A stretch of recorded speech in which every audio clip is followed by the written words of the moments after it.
মুসলমানদের মসজিদের মাইক খুলে ফেলে দেওয়া হচ্ছে। যেই নর পশু মুসলমানদের উপরে জুলুম নির্যাতন করে ইজ্জত নিয়ে পুড়ায় পুড়ায় মারতেছে, আগামী 17 তারিখে সেই নর পশু বাংলাদেশে বঙ্গবন্ধু শেখ মুজিব শতবর্ষপূর্ণ অনুষ্ঠানে আসছে। আপনারা কি সে আসুক এদেশে? আপনারা চান? চান?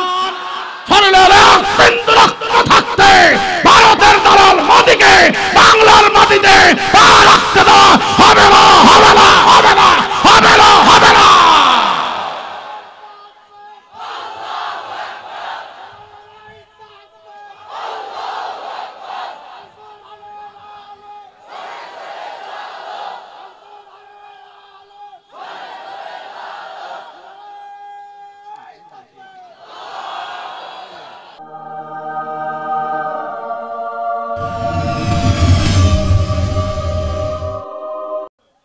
মুসলমানদের উপর জুলুম নির্যাতন শুরু হয়েছে মুসলমানদের বিজয় হওয়ার জন্য। আজ লক্ষ্য করে দেখছেন ভারতের দিল্লিতে আমাদের মুসলমানের এক আঙ্গুল কাটলে সমস্ত শরীর ব্যথা হয়, কথা কোন ঠিক কিনা? এক মুসলমান মারলে সমগ্র মুসলমানের শরীরে ব্যথা লাগে। আল্লাহর একটি ঘরে ইট খুললে মুসলমানদের কলিজা আঘাত লাগে। ভারতের দিল্লিতে, ভারতের বিভিন্ন জায়গায় মুসলমানদের মসজিদ ভাঙ্গা হচ্ছে, মুসলমানদের মসজিদে শুয়োর ঢুকানো হচ্ছে, মুসলমানের মসজিদের মিনারের ইট খুলে খুলে ফেলে দেওয়া হচ্ছে। পরিষ্কার বলতে চাই, এদেশ লাল পতাকা, লাল সবুজ পতাকার দেশ, এদেশ মুক্তিযোদ্ধার দেশ, এদেশ বঙ্গবন্ধুর দেশ, এদেশ মানুষ মনে করে ইসলামের দেশ, কোরআনের দেশ, হাদিসের দেশ। জয় মোদি মুসলমানের কলিজা ভেঙেছে, মুসলমানের শরীরে বিন্দু রক্ত থাকতে বাংলাদেশের এয়ারপোর্টে মোদিকে নামতে দেওয়া হবে না, হবে না, হবে না। বন্ধুরা আমার, ভাইয়েরা আমার, ভালো করে খেয়াল করেন। এবার নবীজি বলে, আবুর রে, আবু বকর রে, কোনো ভয় নেই, লা তাহজান ইন্নাল্লাহা মা'না, আমার সাথে আমার আল্লাহ আছে। জোরে কোন, আমাদের সাথে কে আছে? আমাদের সাথে আমাদের আল্লাহ আছে। আল্লাহ বলেন, ইন্নাল্লাযীনা ক্বালু রাব্বুনাল্লাহ সুম্মা ইসতাকামু তাতানাজ্জালু আলাইহিমুল মালাইকা আল্লা তাখাফু ওয়া লা তাহজানু ওয়া আবশিরু বিল জান্নাতিল্লাতী কুনতুম তুআদুন।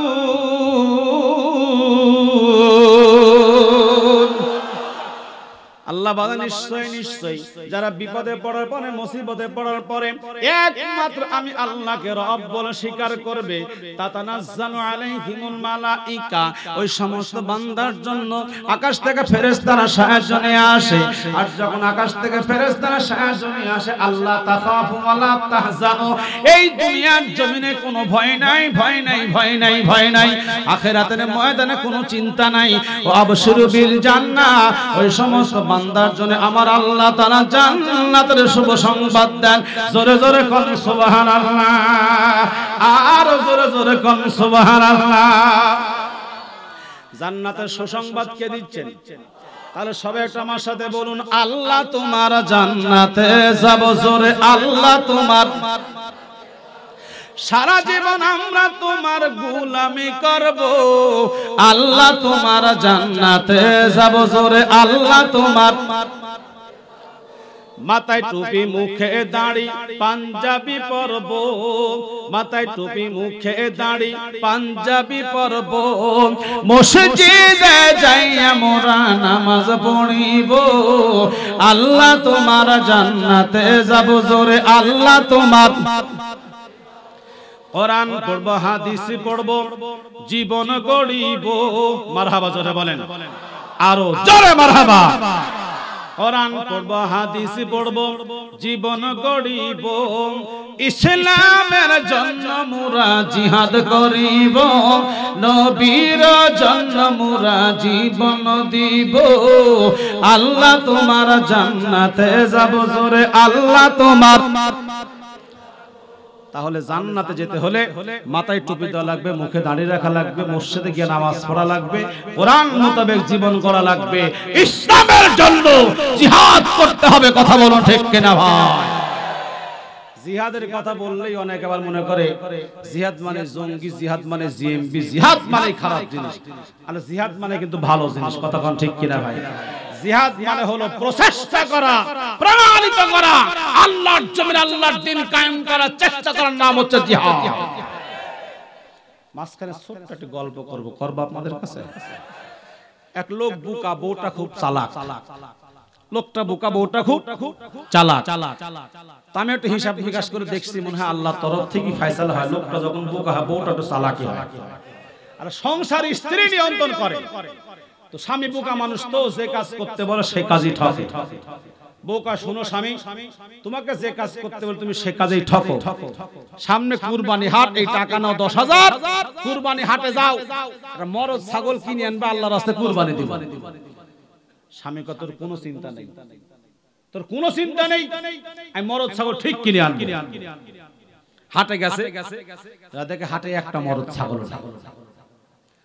চিন্তা করে, বউ বলছে মরদ ছাগল কিনতে, আমার আছে ছোট চুল, বউয়ের বড় চুল, বউ তাই মহিলা, আমি তাই পুরুষ। আমার নেই, আমার আছে মুছ, বউয়ের নেই মুছ, তাই বউ মহিলা, আমি পুরুষ। বউয়ের নেই দাড়ি, আমার আছে দাড়ি, তাই বউ মহিলা, আমি পুরুষ। কিন্তু হাটে তো দাড়ি বলা ছাগল একটা নেই। সারা হাট খুঁড়ে খুঁড়ে দেখে একটা ছাগল আছে দাড়িওয়ালা। ভাই আপনার ছাগলের দাম কত? এত টাকা। নিলাম মরদ ছাগল, বাড়িতে নিয়ে গেছে। গিন্নি, জীবনে কোনোদিন তোমাকে খুশি করতে পারি নাই, আজকে তুমি খুশি হবেই হবে, আমি তোমার পছন্দের মরদ ছাগল কিনে আনছি। বউ ছাগলের সামনে দাঁড়ায়, মুখে রুমাল দিয়ে ফ্যাক ফ্যাক করে হাসতেছে। স্বামী কয়, হাসো কে? এই হাসো কে? যদি আজকে উল্টা পাল্টা করো তোমার বাটাম কিন্তু ফাটাবো। অনেক মহিলা আছে স্বামীর উপর মাথা মারে। জোরে কোন? যেই যুবকেরা বউয়ের কথা মতো বাপ মাকে আলাদা করে দেয়, এই যুবক যুবক না, এই যুবক হলো হিজড়া নাম্বার 1। যুবক যারা করে বউ যা কবি তাই, আমি যা কব বউ তাই। একটা সত্য কথা বলেন তো, সারা বাংলাদেশ ঘুরলে মায়ের মতো একটা মাও পাবেন, বাপের মতো একটা বাপ পাবেন, বউয়ের মতো বউ পাওয়া যাবে না? ও স্যার সুন্দর পাওয়া যাবে কি ঠিক না? যদি নীলফামারী যুবক না পাও, আমার সঙ্গে যোগাযোগ করে আমি দিয়ে দিব। অনেক যুবক আছে ভাই, মাঝখানে দুটি কথা বলেই নেই, বউয়ের কথা বাপ মাকে আলাদা রাখে, ঠিক না? আমার জানা মতে নাটোরের জমিনে এমনও ছেলে আছে, বাবার সর্বশেষ সম্পত্তি নিজের ভিটা বাড়ি বিক্রি করে ছেলেকে শিক্ষিত করেছে। ছেলে এখন ঢাকায় বড় অফিসার সরকারি, আর বাপ মা থাকার জায়গা নেই, থাকে বৃদ্ধাশ্রমে। এরকম বহুত ছেলে আছে না নাই? আপনার খোঁজ নিয়ে দেখেন, কোন রিকশাওয়ালা, কোন দিনমজুর, এদের বাপ মা বৃদ্ধাশ্রমে নেই। খোঁজ নিয়ে দেখেন, যত বৃদ্ধাশ্রমে যেই বাপ মা খেয়ে না খেয়ে জায়গা বেচে, ঘর বেচে, গাছ বেচে ছেলেকে বড় শিক্ষিত করেছে, এই শিক্ষিত নামক কলঙ্ক যুবকদের বাপ মাই বৃদ্ধাশ্রমে পাওয়া যায়। কারণ এক শিক্ষিত বিয়া করা আর এক শিক্ষিত। শোনো, তোমার বাপ মাকে নিয়ে তুমি খেতে চাও, তাহলে তুমি আলাদা হয়ে যাও, আমি তোমার ভাত খাবো না। যুবক চিন্তা করে, জীবন বউ পায়ান না পাই, একটা শাবনূর মার্কা বউ পাইছে, এত সুন্দর বউ পায়ান না পাই, বলে শোনো চিন্তা নাই, তুমিও যা আমিও তাই, বাপ মাকে আলাদা করে আমরা সব ভিন্ন হয়ে খাই। এরকম যুবক আমাদের সমাজে কম না বেশি? ছোট্ট একটি গল্প মাঝখানে আরেকটু করি, করবো আপনাদের কাছে। ছেলে, অনেক ছেলে আছে কিন্তু বাবাকে গ্রামে রেখে শহরে থাকে, আছে না নাই? ছেলে বউ মানে শহরে থাকে, কারণ ছেলে শহরে চাকরি করে, শহর থেকে বাপ 25 কিলো দূরে হলো বাবার বাড়ি। বাবা শহরে গেছে ডাক্তার দেখানোর জন্য। ডাক্তার দেখায় পরীক্ষা নিরীক্ষা করতে রাত্রি হয়ে গেছে 9টা। বাপ চিন্তা করে এত রাতে গ্রামে যাবো কেমনে, গাড়ি পাবো না। শহরে আমার ছেলের বাড়ি, সকাল হলে বাড়িতে যাব। এবার রাত 9টার সময় যে ছেলের বাড়ির সামনে কলিং বেল দিচ্ছে। এত রাতে কে? টাকা দেখে আমার আব্বা আব্দুল জব্বার। আব্বা এত রাতে আপনি কে? কাইছিলাম ডাক্তার দেখায় তো রাত হয়ে গেল। চিন্তা করলাম এত রাতে বাড়ি যাব না, সকালবেলা বাড়ি যাব, তোমার বাড়িতে থাকবো। ঘরে নিয়ে বসতে দিলেন। গিন্নিকে বলে গিন্নি রে আব্বা আসতে খাবার দেওয়া যাবে না, খাবার দাও। গিন্নি বলে আমার মাজায় ব্যথা, উঠতে পারবো না, এখন ঘরে খাবার মতো কিছু নেই, আব্বাকে ঘুম পাড়ায়া দাও, সকালবেলা নাস্তা বানায় দিব, খেয়ে দিয়ে ঘুমিয়ে যাবে। অসহায় সন্তান কেন বউ হলো মাতাব্বর, নিজের বাবাকে বিছনা করে দিয়ে শুয়ায়া দিয়া বলেন তুই সন্তানের কি ঘুম আসে? বাবার স্ত্রী ভয়ে কিছু বলতে পারে না। হঠাৎ করে রাত্রি 11টার সময় আবার কলিং বেল বাজতেছে। কয়টার সময়? 11টায়। এবার কে রে? এই কে কলিং বেল? আমি আব্দুল সালাম দুলা ভাই। তাহলে কে আইছে? শালা মানে বউয়ের ভাই। যেই কইছে আব্দুল সালাম দুলা ভাই, আব্দুল সালামের বোন লাফ দিয়ে উঠছে। এক লাফ দিয়ে দরজা খুলে কে ভাই তুই এত রাতে? আর বউরে আপারে শহরে আসছিলাম বন্ধুদের সঙ্গে আড্ডা মারতে, রাত্রি গভীর হয়ে গেল, মনে করলাম এত রাত আর বাড়ি যাব না, সকালবেলা বাড়ি যাব। এবার বোন বলে ভাই খাওয়া দাওয়া লাগবে না। না ও রাত্রে খাইছি। কই তুই আমার ভাই এত রাত আমার বাড়িতে, এখন যদি না খেয়ে ঘুমায়া যাও আমার সারা রাত ঘুম হবে না। বসই টেবিলে, বসই চেয়ারে, আমার ফ্রিজে গরুর গোশত আছে, মুরগির গোশত আছে, ভাত আছে, তুই বস, আমি গ্যাসের চুলায় গরম করে আনি। এবার আব্দুল জব্বারের অর্থাৎ ওই ছেলের ভিতরে কিছু হচ্ছে না ভাই। আমার বাবা রাত 9টার সময় তোর মাজায় ব্যথা, মাজা শিরশির করে, খাবার দিবার পারবি না। তোর ভাই রাত 11টা তুই 3 তরকারি দিয়ে টেবিলে খাইতে দিলে। বলেন তো প্রত্যেকের ভিতরে বিবেক আছে না নাই? বিবেক বলে আব্দুল জব্বার তোর আব্বা রাত 9টা তোর বউ খাবার দিল না, তোর শালা 11টা 3 তরকারি, এখন কি তোর করার কিছুই নাই? কে বলতেছে? বিবেক বল তোর করার কিছুই নাই। আব্দুল জব্বার বলে আমি কি করব? তোর কি করার কিছুই নাই, টাকা তোর, বাড়ি তোর, সব তোর, তোর বাবা না খায়া থাকবে, তোর শালা 3 তরকারি দিয়ে খাবে, তোর কি কিছুই করার নাই। নরম যদি একবার গরম হয় তাহলে কিন্তু আগুন ধরে যায়, কতক্ষণ ঠিক কিনা ভাই? এবার নরম গরম হচ্ছে, আস্তে আস্তে গরম হচ্ছে। বিবেক ভাই তোর করা কিছুই নাই। বলে কি করব আমি? টাকা দেখ ঘরে কোন একটা লাঠি আছে। কি আছে?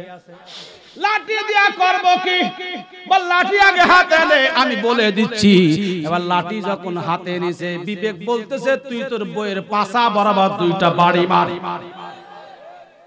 এবার আব্দুল জব্বার যা দেখে শালা ভাত খাচ্ছে, গরুর গোশত, মুরগির গোশত, বউকা আরেকটা নে ভাই।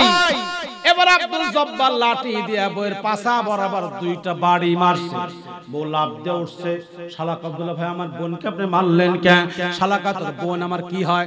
আমার বোন আপনার বউ হয়। তোর সাথে আমার কি মহব্বত কম আছে? তাহলে মারলেন কেন আপনি? বলে আয় আমার সাথে আয়। হাত ধরে নিয়ে গেছে ওই ঘরে, যে ঘরে আব্বা ঘুমায় আছে, জিরো লাইট দেওয়া আছে, জানলার পর্দাটা একটু ফাঁক করে বলে দেখ তো ঘরের মধ্যে কে? বলে ঘরের মধ্যে আপনার আব্বা। আমার তাওই। বলে আমার আব্বা রাত 9টায় আসছে, তোর বোনকে বললাম খাবার দে, তোর বোন বলল মাজায় ব্যথা, উঠতে পারবো না, খাবার দিল না, আমার আব্বা না খাইয়া ঘুম পাড়তেছে, আর তুই রাত 11টার সময় 3 তরকারি। বলতো কামটা ভালো করছি না ঠিক করছি? শালা কাদুলা ভাই আপনি কাজটা ভালো করছেন, আরেকটা লাগান,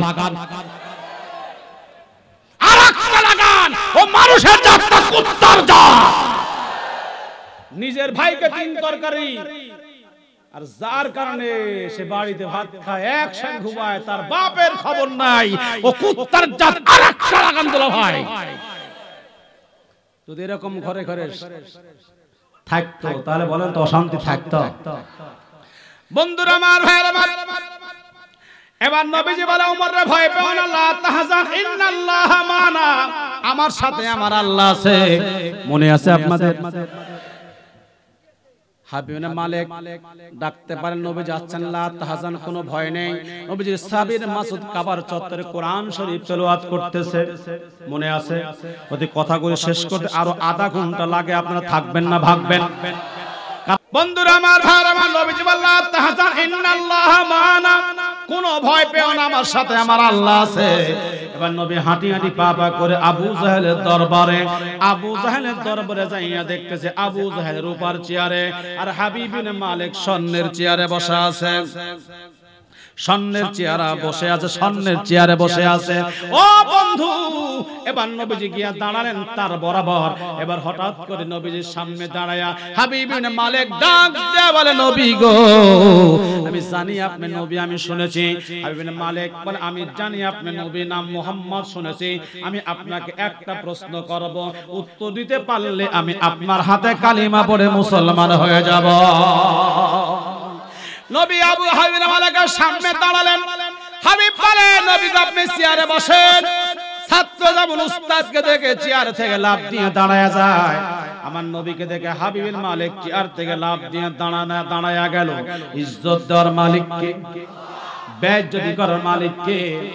আমরা অনেকে বলি ইজ্জত দেওয়ার মালিক আল্লাহ, বেইজ্জতি দেওয়ার মালিক করার মালিক আল্লাহ, ক্ষমতা দেওয়ার মালিক আল্লাহ, ক্ষমতা ছিনায় নেওয়ার মালিক আল্লাহ। আমি আপনাদের নিকট জানতে চাই, বুরসুতা খাইছিল ক্ষমতা থাকার পরে না ক্ষমতা যাওয়ার পরে?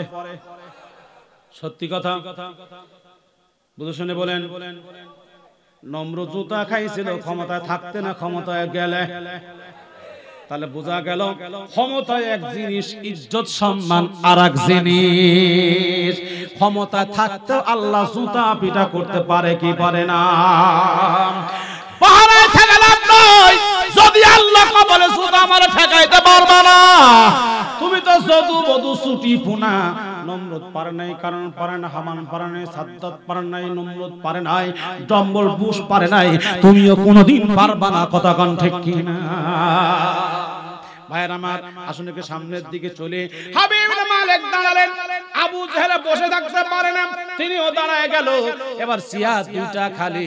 হাবিব বিন মালিক আমার নবীকে পাঁজা করিয়া স্বর্ণের চেয়ারের মধ্যে বসায়া দিলেন। আমার নবীর স্বর্ণের চেয়ারে বসা আছেন। এবার আবু জাহেল চিন্তা করে, আমি করব কি? এবার আবু জাহেল হাবিব বিন মালিককে বলে, দোস্তর এই চেয়ারের মধ্যে আপনি বসেন। এবার স্বর্ণের চেয়ার আমার নবী, রূপার চেয়ারে হাবিব বিন মালিক, আবু জাহেল দাঁড়ানো। আল্লাহ ডাক দিয়ে বলে, আবু জাহেল, তোমার চক্রান্ত ছিল আমার নবীকে দাঁড় করে রাখবে, অপমান করবে। আর আমি আল্লাহ চক্রান্ত হলো, আমি আল্লাহ তোমাকে দাঁড় করায়া, আমি আল্লাহ হাবিব বিন মালিককে চেয়ারে বসায়া, নবীকে বসায়া, আমি আল্লাহ তোমাকে দাঁড় করায়া রাখব। আমার পরিপূর্ণ বিশ্বাস, স্বৈরাচারীর জালেমরা আল্লাহ অবস্থায় দেখে যার মধ্যে মৃত্যু দেখতে যাচ্ছে, আমার মন বলছে আল্লাহ অবস্থায় জেল থেকে বের হয়ে ইউসুফ নবীর মতো বাংলাদেশ ধর্মমন্ত্রী হবে ইনশাআল্লাহ।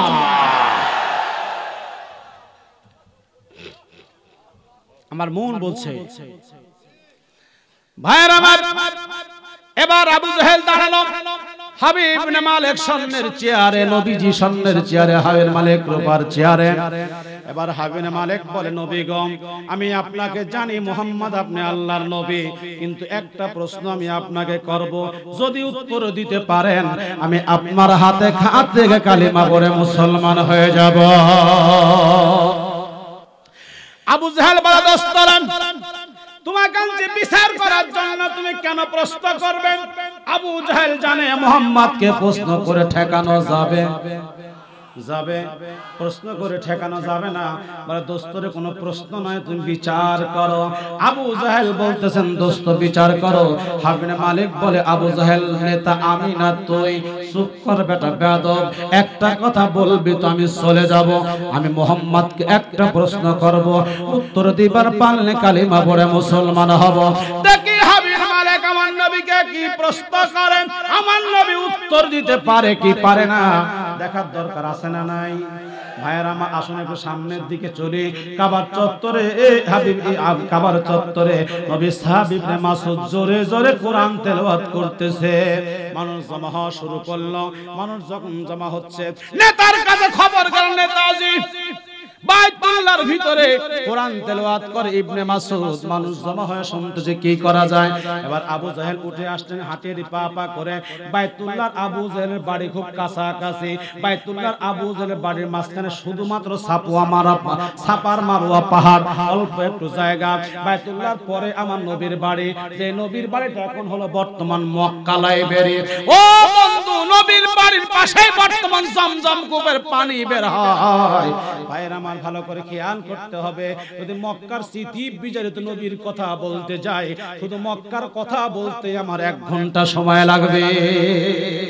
আমি ও কথাগুলো আজকে বলবো না রে মুসলমান। এবার আসুন, যখন আবু জাহেলের কাছে খবর গেল বাইতুল্লাহতে ইবনে মাসউদ কোরআন শরীফ তেলাওয়াত করতেছে, চলে গেলেন বাইতুল্লাহর ভিতরে। আবু জাহেল ইবনে মালিকের সামনে দাঁড়ায়া কান বরাবর একটা থাপ্পড় মারলো। ইবনে মাসউদ যা, যেই দরবার থেকে ওই দরবারে যা, ইবনে মাসউদের কানের তালা বের দর করে রক্ত বের হওয়া শুরু করলো। এবার নবী বড় আঘাত পেল। নবী চিন্তা করে আমার ইবনে মাসউদের কোনো বিপদ হয়ে গেল নাকি। নবী বাইতুল্লাহর দিকে রওনা হলো। ইবনে মাসউদকে আবু জাহেল ঘাট ধাক্কা দিয়ে বের করে দিল, যাও যেই দরবার থেকে সেই দরবারে যাও। ইবনে মাসউদ কান্না করতে করতে নবীর দরবারের দিকে রওনা হয়। নবীও কান্না করতে করতে বাইতুল্লাহর দিকে রওনা হয়। কিছু দূর যাবার পর দেখে ওই যে একটা লোক আসতেছে বলে মনে হয়। বালকটা কে রে বালকটা? তাকায় দেখে আমার ইবনে মাসউদ। নবীজি হাঁটিয়ে পা করে মাসউদের সামনাসামনি, মাসউদ নবীর সামনাসামনি হয়ে গেল। আল্লাহ নবী ডাক দিয়ে বলে, মাসউদ রে, আমি তোর আগেই বলছিলাম তুই যাস না বেটা, তুই ওখানে টিকে থাকতে পারবি না। মাসউদ 2 চোখের পানি দিয়া কেঁদে কেঁদে বলে, নবী গো, আপনি কি বলেন আমি কিছুই শুনতে পাই না, কারণ আমার কানের তালা আবু জাহেল থাপ্পড় মেরে ফাটাইয়া দিয়েছে।